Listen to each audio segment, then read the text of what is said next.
Wanawake wengine ni wavivu kweli kweli, anaamka kulala, anawita mkeka, anapiga mswaki, amekaa. Najiuliza, wewe alikuwa mwanga?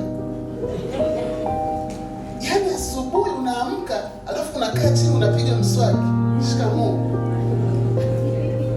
Masaa tuliopewa 24 Doreen ni masaa ambayo unatakiwa uyagawanye, ufanye majukumu yako yote na uweze kusogea.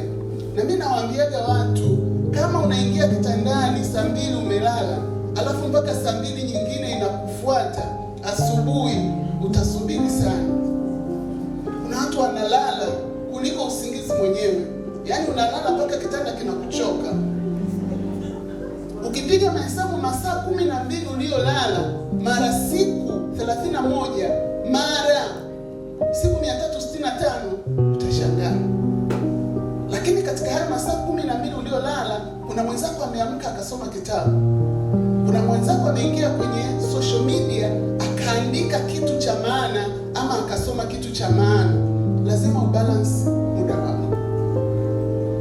Katika Wagalatia 6:7 anasema msidanganyike, Mungu hadhihakiwi. Chote apandacho mtu ndicho atakachofanya nini?